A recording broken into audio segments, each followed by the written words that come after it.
días, soy Nicole Mariscal Tubay, estudiante de evaluación psicológica y voy a hablar sobre los temas impartidos de la unidad número 3 y 4. El rol de la observación en la evaluación psicológica. Ben Deller y Meyer consideran que la observación juega un papel muy importante en toda investigación, porque le proporciona uno de sus elementos importantes, esenciales, que son los hechos. Sierra y Bravo la define como la inspección y estudio realizado por el investigador, mediante el empleo de sus propios sentidos, con o sin ayuda de aparatos técnicos, de los casos de cualquier interés social. Existen dos clases de observación: observar científicamente y observación no científica. Observar científicamente significa que el objetivo es claro, definido y preciso, por lo cual el investigador sabe lo que va a observar y por qué lo va a observar, por lo cual debe de procurar cuidar la observación, debe prepararla con anticipación. Observación no científica significa que observa sin ninguna intención, por lo cual no tendrá alguna preparación previa. Pasos claves de la observación: determinar el objeto, situación o caso que se va a observar, determinar los objetivos de la observación, por qué se va a observar, determinar la forma con que se van a registrar los datos, observar cuidadosa y críticamente, registrar los datos observados, analizar e interpretar los datos, realizar las conclusiones y por último elaborar el informe de la observación. ¿Cómo se planifica la observación? Determinar los propósitos, definir una muestra de las conductas que se observarán, precisar las condiciones de la observación y por último elaborar los instrumentos de la evaluación, que pueden ser registros anecdóticos, listas de cotejo y escalas de apreciación, que pueden ser numéricas, gráficas o descriptivas. El investigador, usando sus sentidos, realiza observaciones y acumula hechos que pueden ayudar con la identificación del problema y con su posterior resolución. En la observación, por lo tanto, se debe de tener en consideración la relación entre los hechos, que es la realidad o la evidencia empírica, con las teorías científicas. Observar es entonces advertir los hechos y cómo se presentan de una manera espontánea para luego consignarlo por escrito. Cuando decide emplearse como instrumento para recopilar datos, hay que tener en cuenta consideraciones de rigor. En primer lugar, como método para recoger la información, debe de planificarse a fin de recoger los requisitos de validez y confiabilidad. Un segundo aspecto está referido a su condición hábil, sistemática y poseedora de destreza de la recolección de datos. Así también se requiere habilidad para establecer las condiciones de tal manera que los hechos sean observados de una manera natural y por lo cual el investigador no influya en la observación. Partes de la entrevista psicológica. Como primer punto está la recepción y el saludo, que dura de 5 a 20 segundos. Como segundo punto está los datos básicos y el establecimiento de empatía o rapport, que esto dura de 2 a 3 minutos.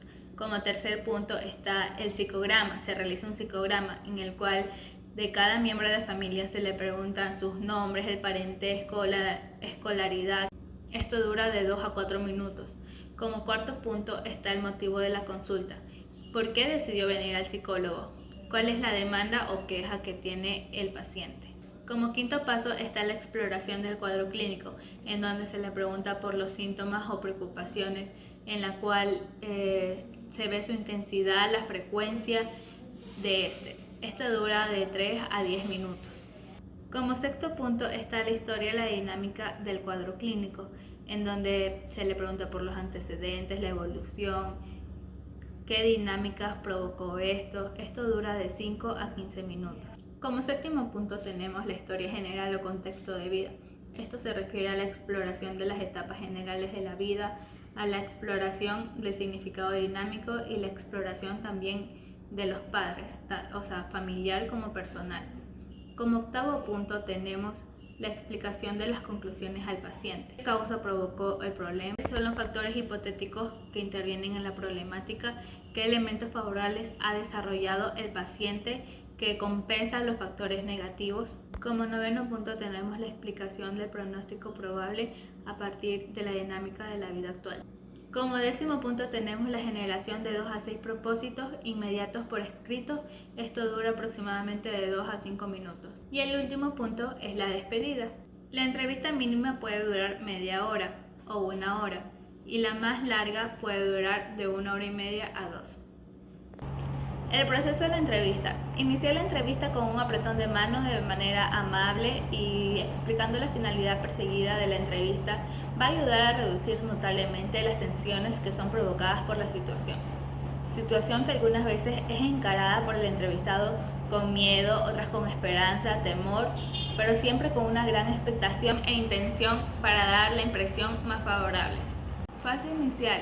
El objetivo de esta fase es lograr que el entrevistado se sienta cómodo en presencia del entrevistador, así como también esté dispuesto a hablar lo más posible fuera de inhibiciones. Esto se ha dado a llamar rapport o familiarización de la persona con la entrevista. Los primeros minutos de la entrevista son decisivos, ya que todo depende del rapport que establezca el entrevistador con el entrevistado. Por ende, el rapport consiste en crear una atmósfera cálida y de aceptación, en donde el entrevistado se sienta cómodo, se sienta aceptado y no se sienta juzgado. Fase intermedia o desarrollo.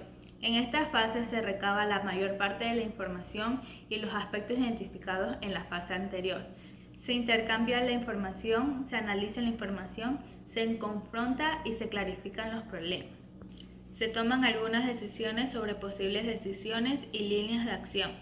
Esta fase es la más larga y profunda de cada entrevista. Fase final o cierre. El objetivo de esta fase es consolidar todos los logros alcanzados en las fases anteriores del proceso. Además, se inicia con una suave indicación del entrevistador respecto a que se acerca la fase final, en donde se ofrece al paciente la oportunidad de aclarar cualquier malentendido en donde haya podido incurrir el entrevistador. Es recomendable que esta fase se desarrolle de una manera respetuosa y cálida, de tal manera que haya un lugar para el reconocimiento del esfuerzo realizado. Recogida de datos y su análisis. La recolección de datos se refiere al uso de técnicas y herramientas que son utilizadas por el analista para desarrollar los sistemas de información. Estas pueden ser la entrevista, el cuestionario, el diccionario de datos, el diagrama de flujo. Todos estos instrumentos se aplicarán en un momento en particular para recabar información que sea útil y de calidad. Las principales técnicas de recolección de datos son las siguientes. La entrevista. La entrevista es una conversación dirigida con un propósito específico que usa un formato de preguntas y respuestas. La observación. La observación es una técnica de observación de los hechos en donde el analista participa activamente, ya que actúa como espectador de las actividades que son llevadas a cabo por una persona para así conocer mejor su sistema. Encuesta. Una encuesta es el conjunto de preguntas normalizadas dirigidas a una muestra representativa de población o instituciones, con el fin de conocer estados de opinión o hechos específicos. Cuestionarios. Estos se deben de diseñar cuidadosamente para así tener mayor efectividad. Existen dos formas de cuestionarios. El cuestionario abierto es aquel en el que hace que el interrogado pueda expresar sus ideas, sus emociones generales. En cambio, el cuestionario cerrado limita las respuestas del interrogado.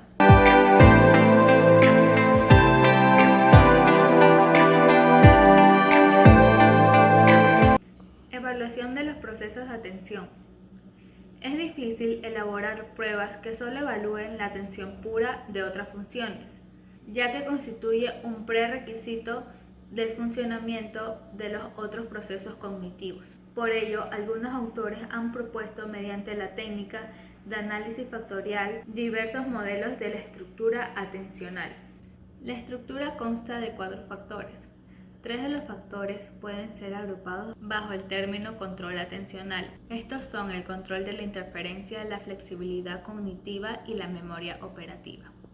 Y el cuarto factor reflejaría una propiedad básica del sistema donde está implementada la atención, que esta sería la velocidad del procesamiento. La separación del control atencional en 3 componentes plantea incluir pruebas para la valoración de la atención dividida, sostenida, selectiva, alternante, entre otras, lo que implica interacciones de cada uno de los componentes expuestos en el modelo. La evaluación clínica de la atención se realiza normalmente a partir de 3 fuentes de información. Los test psicométricos, que evalúan otros procesos cognitivos, pero indirectamente evalúa la atención. las pruebas neuropsicológicas diseñadas específicamente para evaluar la atención y la observación de la conducta del paciente. Por último, deben incluirse pruebas que evalúen la adaptación del sujeto en contextos ecológicamente válidos y generalizables en la vida real, por lo cual en esta línea se puede utilizar el test de la atención cotidiana. Evaluación de las funciones ejecutivas. Las funciones ejecutivas se las puede definir como el conjunto de capacidades cognitivas necesarias para controlar y autorregular las conductas propias. Es decir, las funciones ejecutivas son las que nos permiten mantener, establecer, supervisar y llevar a cabo un plan de acción dirigida hacia una meta. Este conjunto de funciones ejecutivas se encuentra relativamente delimitadas en las estructuras de la parte prefrontal del cerebro. Mediante la práctica y el entrenamiento cognitivo se puede mejorar las funciones ejecutivas y mediante una completa evaluación neuropsicológica podemos medir las funciones ejecutivas de una manera eficaz y fiable. Evaluación del pensamiento crítico. La evaluación del pensamiento crítico se viene realizando desde décadas atrás, pero sus dificultades y limitaciones son las mismas que en tiempos anteriores. El origen de estos problemas es doble, conceptual y metodológico. El primero proviene por la falta de consenso sobre lo que se entiende que es pensamiento crítico, y el segundo procede de la naturaleza de los test que mayoritariamente se han empleado, por lo cual Halpern propone un instrumento muy innovador y muy acertado que evalúa el pensamiento crítico, utilizando ítems o problemas que sean situaciones cotidianas. Esta metodología consiste en diseñar problemas o situaciones a los que podamos anticipar las operaciones necesarias para su debida resolución. Otro método utilizado es el test Penn-Kresal. Esta prueba tiene su origen en la necesidad de disponer un instrumento adecuado para evaluar el pensamiento crítico, pero siguiendo las aportaciones necesarias o fundamentales del test de Halpern. Con el Penn-Kresal evaluamos las tres habilidades fundamentales del pensamiento crítico, que son el razonamiento, la solución de problemas y la toma de decisión. El informe. Fernando Ballesteros indica que el informe es un documento escrito en donde se presentan las exploraciones efectuadas, con base en la cual se realizan una serie de recomendaciones y tratamientos con el propósito de dar respuesta a los objetivos planteados por el sujeto o por el derivante. En el informe se pueden identificar 4 factores. El primero es comunicación oral y escrita, y el segundo, respuestas al motivo de consulta, y el tercero, síntesis de la evaluación, que es el diagnóstico final, y por último, recomendaciones de actuaciones y sugerencias terapéuticas. La evaluación psicológica está concluido cuando la información se ha organizado, se ha integrado y se ha sintetizado. La integración de un informe es una parte fundamental en el proceso de la evaluación, ya que su función es transmitir de forma clara y precisa la información obtenida, los hallazgos y las recomendaciones que se han especificado. La planificación del informe exige extremo cuidado, ya que la información obtenida en ella puede influir en la vida de la persona evaluada. El informe psicológico puede tener varios propósitos. Entre ellos está proporcionar la información precisa a la persona evaluada, proporcionar información para confirmar las hipótesis clínicas, desarrollar con la información obtenida un programa de intervención, valorar programas de investigación, proporcionar información significativa de línea base para valorar cambios que ocurren como resultado del tiempo y el progreso terapéutico de la persona evaluada, y por último el documento legal. Por lo tanto, el informe psicológico tiene como objetivo atender a las demandas y a los problemas presentados por el paciente o por el derivante. El reporte debe estar centrado en el sujeto evaluado y la información obtenida debe responder al motivo de la evaluación.